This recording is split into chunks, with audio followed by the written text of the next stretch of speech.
Alright, so we're going to be adding some sound deadening material to the footwells and dashboard area here. Just to try to cut down on some of the vibration and things. So I actually have some leftover Dynamat Extreme from an old Jeep that I used to have. And so I'm going to use this on the dash, and then actually have a larger kit that I purchased off of Amazon that I'll use for the footwells. And depending on how much material there is, we'll keep going through the footwells and to the floor pans, and maybe even back toward the trunk. We'll see how far we can go. So let's get started. Be really careful here.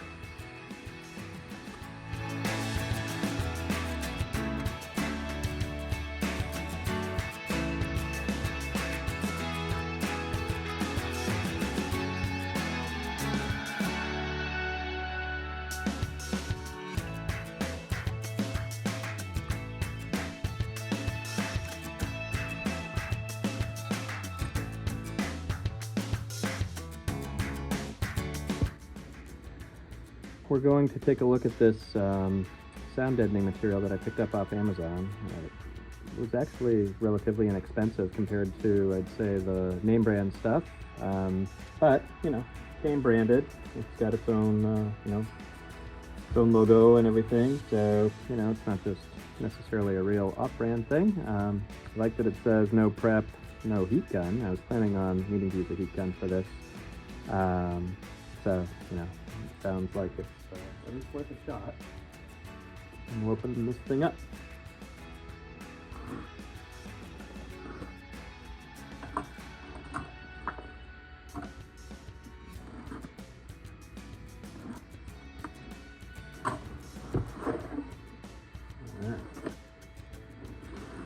What I also like about this is, for the price, it was the most square feet that I could find. So, Siless.net. Yeah, definitely follow all steps. Yep, we're gonna have to make sure we do all this stuff, definitely. So, we'll see how it goes.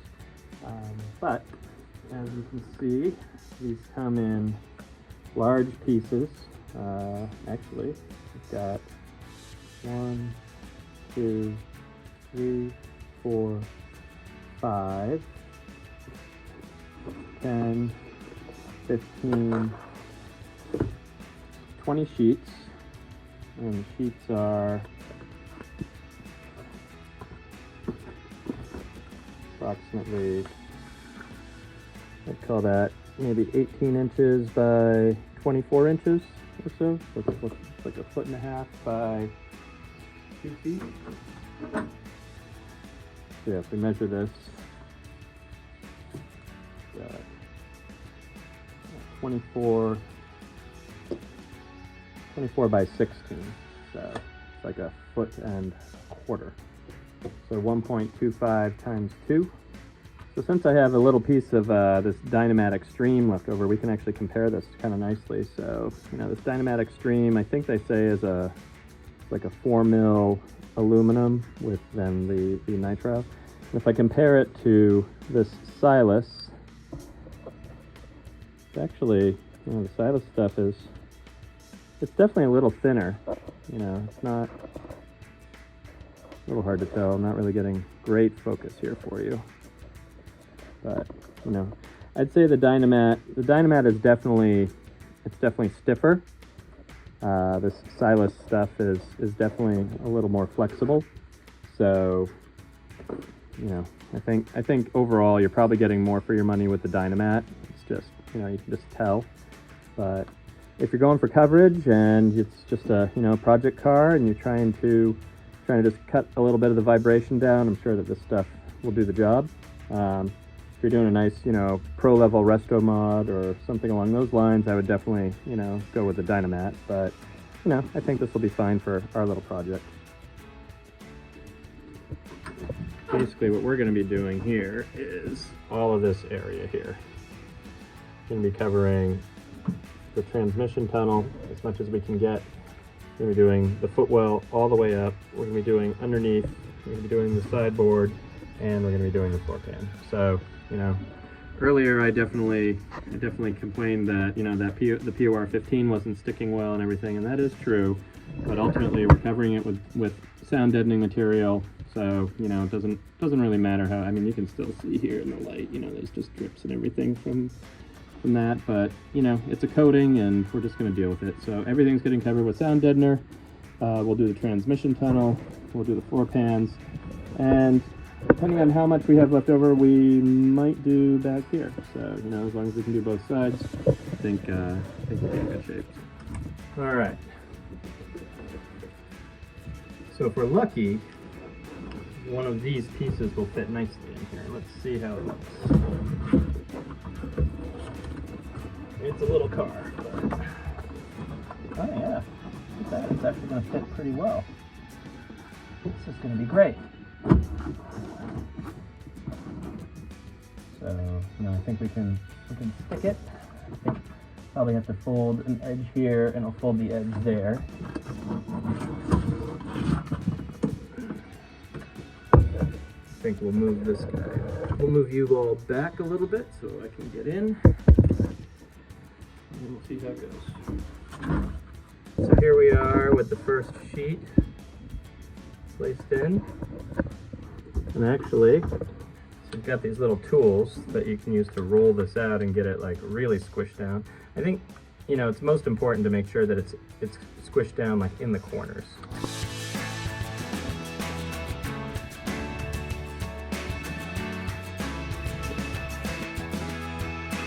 There's one.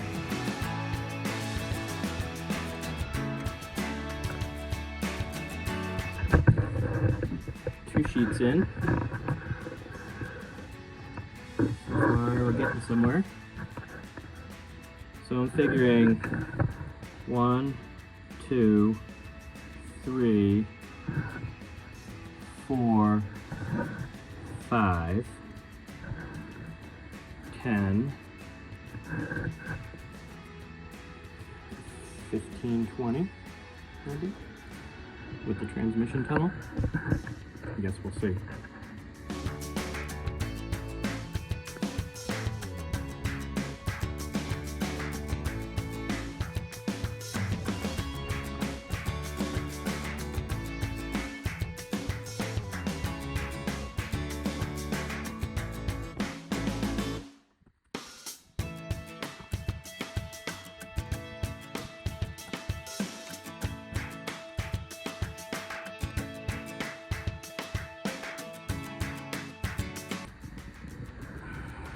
So it's looking pretty good under here.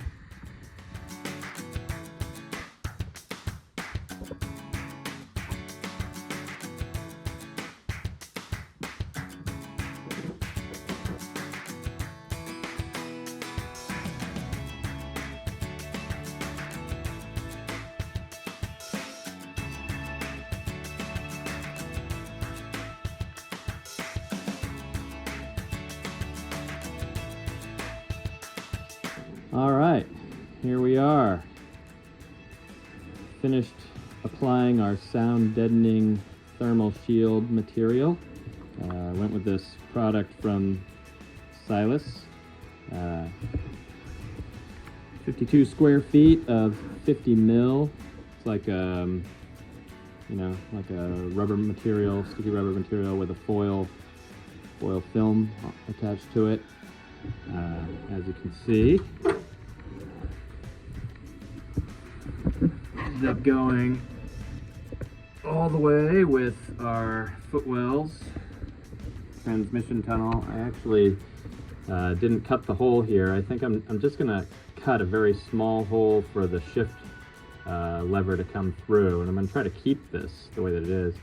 One of the things that I've learned is, you know, when it comes to sound deadening, you don't want any holes at all. So, you know, if I can just have one hole and not have a, you know, big open spot here, that's better. I went a little extra thick on the center console area here, just because the majority of the vibration is coming from the engine and the transmission. And you know, you look at the transmission tunnel and you think, oh, the transmission, but the transmission actually ends, you know, here. And the main gearbox and bell housing is here, and then the engine's here. So, you know, this is the drive shaft for the most part. So you really want the majority of your material up here, you know, up in the footwell area, on the sides, and then across here. But you know, this took a lot longer to apply than I thought. It was a lot of work, but I'm really happy with how it ended up. You know, this stuff really sticks well, and you know, I had enough with 52 square feet to do the whole car, except for the trunk area. I was hoping I'd have enough for the trunk, but I was able to get all the way, you know, even up around the sides, you know, the sills. I was really able to kind of get it all. And I do have actually a little bit left over. And my plan for the little leftover, I have enough to cover this pedal box area. So the pedal box is almost ready to go back on. And as I put the pedal box on, I have a gasket to go here, but then I'm actually going to do some more of that thermal heat shield sound deadener right across that hole there. Which I hope, you know, one, it'll deaden some sound, and I don't expect heat to be coming through there, but you know, one of the things I noticed is that there was, when we bought the car, there was brake fluid leaking from the master cylinder, and it was actually leaking down into the footwell, and that created a lot of corrosion. And I think if I just put this layer of, you know, this foil layer, if I do end up with any leaking fluid from the clutch or the brake, maybe I can keep it from leaking back down in here. You know, the ironic thing about all this is I was obviously, you know, frustrated and stressed about how the POR 15 went on, and then of course I spray painted probably 3 cans of Rust-Oleum spray paint after that, and the fact of the matter is, I mean, you can see it for yourself. You can't see any of the paint, so it's all been covered. And I mean, who cares what color it is? I probably could have just left it the original brown and just gone over it with this and not wasted time with interior paint at all. You know, I mean, these are the things you learn about when you do these projects. So I guess my advice might be to avoid painting the interior if you are planning on doing this sound deadening material, because what's the point? One of the other things that I do like about this is that, you know, this stuff is fairly watertight, which means I am going to have to drill through in a couple of spots where the drain holes are and things like that. But I really like that this is actually plunking up all the little pinholes and cracks and things in the you know, interior space. I mean, I get that it's a convertible, but you know, driving along, the rain comes out, you put the top up, you roll up the windows, and then, you know, all of a sudden, who knows, carbon monoxide starts seeping through all the little, you know, cracks and holes and things. So, you know, this just does a lot for the car, I'd say. You know, it really helps out. So anyway, on to the next project.